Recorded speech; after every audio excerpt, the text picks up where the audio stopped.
ថ្ងៃនេះសម្រាប់ថតរឿងមីយ៉ាពូនអសុកគេនាំខ្ញុំទៅស៊ីក្តាប់7ជាមួយទឹកផុកបងប្អូនអរគ្នាយូរថាវាស៊ីតំណងខ្លាំងមែនទែនហ្មងណា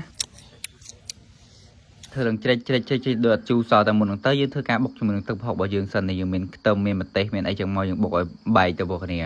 ហើយនៅតាមស្រុកស្រែបងប្អូននឹងស្រែហើយវាគ្មានលក់មកជីមកជួយទេបើថាក្លៀនចឹងដើរបេះហូបតាមព្រៃណែបងប្អូនគ្នាតែថាខ្ញុំនៅជួនបត់តាមជើងភ្នំតាមអីចឹងទៅមិនសូវជាមានអ្នកលក់អ្នកដូរឲ្យច្រើនប្រហែលទេឥឡូវនេះគេថាបុកអំបិលគេបានហើយគេចាប់ផ្ដើមដើរមកដល់ដើម7ហើយដើម7នេះគឺនៅកន្លែងថតរឿងនោះឯងនេះកន្លែងថតរឿងមានកម្មចដាឡើងខ្សែបងប្អូនគ្នាក៏ដាក់កម្មចដាឡើងបេះបដទៅឲ្យមីពុនអាសុកនេះវាថាដូចស្វាចៃមីយ៉ាណាវានិយាយទៅវាឡប់ឈួតទេបងប្អូនគ្នាបេះបានគឺគេចាប់ផ្ដើមអង្គុយស៊ីជាមួយចម្ប៉ាជាមួយអីនោះឯងគ្នាគេមិនអ្នកណារឿងស៊ីជូររឿងអីនេះប៉ិនទុកចិត្តលើវាតែហ្មងតើបងប្អូនគ្នាជាមួយខ្ញុំបើកសលេងស្ដាប់នៅវាស៊ីប្រោខ្លាំងមែនទែនតែម្ដងបងប្អូនអើយ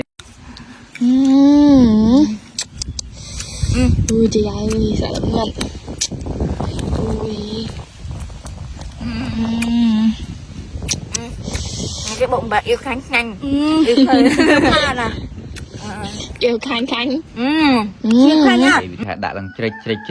ដូចអត់ជូរសោះហ្មងបងប្អូនគ្នាតែតាមការប៉ិតទៅ7ឡើងជូរនឹងចង់លេចនោមឲ្យបាន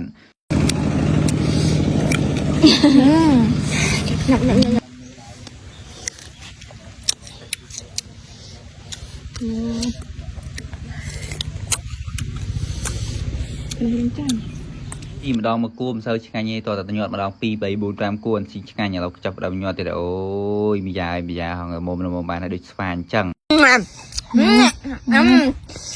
chậm đà mình